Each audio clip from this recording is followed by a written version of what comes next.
नमस्कार, वंदे मातरम। मैं बलदेव राजपूत, दुर्ग छत्तीसगढ़ से।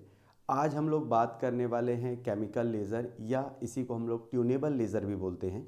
आज हम लोग इसके बारे में देखेंगे कि केमिकल लेज़र कैसे होते हैं या किस प्रकार के होते हैं, या जो ट्यूनेबल लेज़र होते हैं उनका यूज़ क्या है और इनमें बेसिक कौन कौन सी चीज़ें ली जाती हैं लेज़र के लिए। तो चलिए शुरू करते हैं आज का टॉपिक। आज का हमारा टॉपिक है रासायनिक लेज़र या इसी को हम लोग ट्यूनेबल लेज़र भी कहते हैं। ट्यूनेबल का मतलब होता है किसी भी चीज़ को ट्यून करना, मतलब अपनी आवश्यकता के हिसाब से उन्हें उनकी इंटेंसिटी को, उनकी तीव्रता को बढ़ाना। रासायनिक लेज़र का मतलब होता है केमिकल कंपोनेंट्स की हेल्प से, मतलब कार्बनिक, आप अगर मान के चलें कार्बनिक कोई भी पदार्थ है उनकी हेल्प के द्वारा हमको लेज़र बीम मिले और वो इतनी शार्प हो कि हम उसका अपनी आवश्यकता के हिसाब से यूज़ कर सके। तो ऐसे लेज़र को केमिकल लेज़र या ट्यूनेबल लेज़र बोलते हैं। सबसे पहले देखते हैं केमिकल लेज़र में आता क्या क्या है।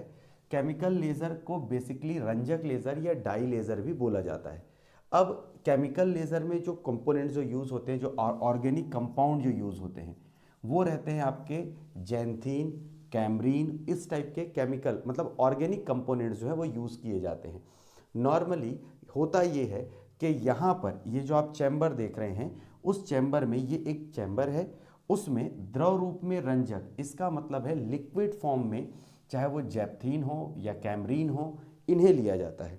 यहाँ पर जहाँ से आप इनपुट देख रहे हैं नीचे, यहाँ से हम एक कॉइल लेते हैं और इस कॉइल को हम ऐसे गर्म करते हैं, इलेक्ट्रिक कॉइल्स को, कि इसका निचला सिरा जो है वो गर्म होना चालू हो। जैसे ही निचला सिरा गर्म होना चालू होता है, जो लिक्विड फॉर्म में ऑर्गेनिक कंपोनेंट लिए गए होते हैं उनमें दो टाइप के टर्म होंगे। एक होगा आपका ऐसा टर्म जो ग्राउंड स्टेट से एक्साइटेड स्टेट में जाएगा, कुछ समय तक रुकेगा, फिर वह धीरे से मेटा स्टेबल स्टेट में आ जाएगा।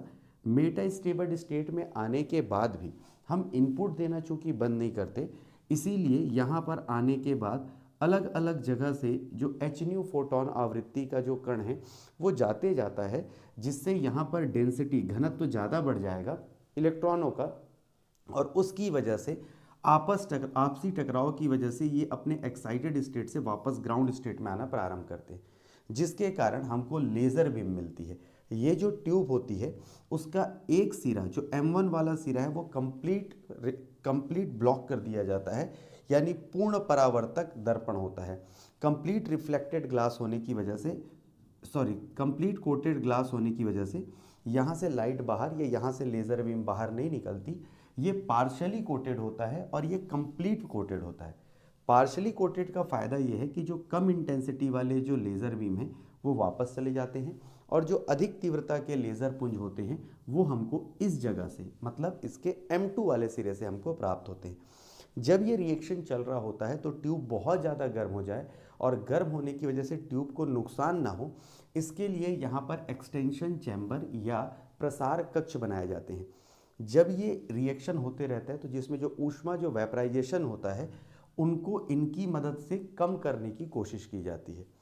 इस लेज़र का जो उपयोग है वो इसलिए किया जाता है क्योंकि इसे ट्यून करना आसान है, इन्हें अपनी आवश्यकता के हिसाब से बदलना आसान है। इसीलिए इस लेज़र का उपयोग दूरी बदलने के लिए, ट्यून करने के लिए, इनके लिए रासायनिक लेज़र या डाई लेज़र का हम यूज़ करते हैं।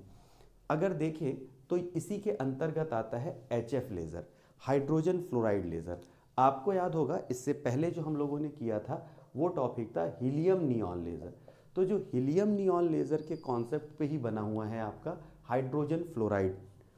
अब होता ये है, यहाँ पर जो काम नियॉन करता था ये काम अब फ्लोरीन करेगा, जबकि जो काम हीलियम करता था वही काम हाइड्रोजन करेगा। अधिक जानकारी के लिए मैं डिस्क्रिप्शन में हीलियम नियॉन लेज़र का कॉन्सेप्ट दे देता हूँ, जिससे आप हीलियम नियॉन लेज़र को जब आप समझ जाएंगे तो आप समझ जाएंगे कि जो काम हीलियम का था वो अब हाइड्रोजन का हो गया है, और जो काम नियॉन का था वो काम फ्लोरीन का हो गया है।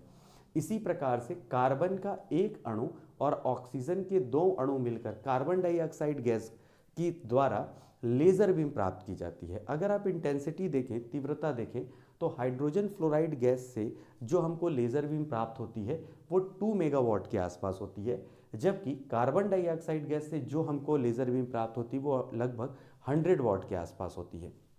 तो इन लेज़रों का यूज़ क्या है? तो वो देखते हैं सबसे पहले शल्य चिकित्सा में, ऑपरेशन में इसका यूज़ किया जाता है। दूसरा, रक्त कोशिकाओं को बंद करने के लिए, जैसे ब्लड सेल्स हैं, ब्लड सेल्स को अगर अपने को क्लोज करना है तो वहाँ पे टाँका लगा पाना पॉसिबल नहीं है, ना ही वहाँ पर किसी भी प्रकार से अगर हम कोई भी मेथड यूज़ करें तो उसको कंप्लीट तरीके से ब्लॉक नहीं किया जा सकता। तो ब्लॉक करने के लिए भी किसका यूज़ करते हैं, CO2 गैस या HF गैस का यूज़ करते हैं। या धातु चादरों को काटने के लिए आप एक साथ बहुत सारे CO2 गैस को लगा दीजिए, एक लेंस से आप उनको एक पर्टिकुलर पॉइंट पे फोकस कीजिए, तो सोचिए 100 वॉट अगर एक आउटपुट है, तो अगर मान लो बहुत सारे अगर 10 को लगा दिया जाए तो 1000 वॉट के आसपास उसमें इंटेंसिटी वाला लेज़र बीम प्राप्त किया जा सकता है। तो इस प्रकार से धातु चादरों को काटने के लिए, ब्लडलेस सर्जरी के लिए या सर्जरी के बहुत सारे कामों में हम लोग हाइड्रोजन फ्लोराइड या फिर CO2 गैस लेज़र का यूज़ करते हैं। बेसिकली रासायनिक लेज़र को अगर हम अपने शब्दों में समझें तो रासायनिक लेज़र एक ऐसा लेज़र है जो केमिकल रिएक्शन से जो एटम जो हैं वो ग्राउंड स्टेट से एक्साइटेड स्टेट में जाएंगे, एक्साइटेड स्टेट में जाने के बाद ये कुछ टाइम तक रुकेंगे, फिर मेटा स्टेबल स्टेट में आ जाएंगे। मेटा स्टेबल स्टेट में ये 10⁻³ सेकंड तक रहेंगे। लेकिन जब ये मेटा स्टेबल स्टेट में होंगे तो हम इनपुट देना बंद नहीं करते, जिसकी वजह से इलेक्ट्रॉन्स जो है वो बहुत ज़्यादा संख्या में टकराते हैं और मेटा स्टेबल स्टेट से ग्राउंड स्टेट में आते हैं। इस पूरे प्रोसीजर में जब चेंज ऑफ स्टेट होगा, मतलब अवस्था में परिवर्तन होगा, तो हमको लेज़र बीम मिलती है। ये था पूरा कॉन्सेप्ट केमिकल लेज़र का। उम्मीद है आपको ये टॉपिक समझ में आया होगा।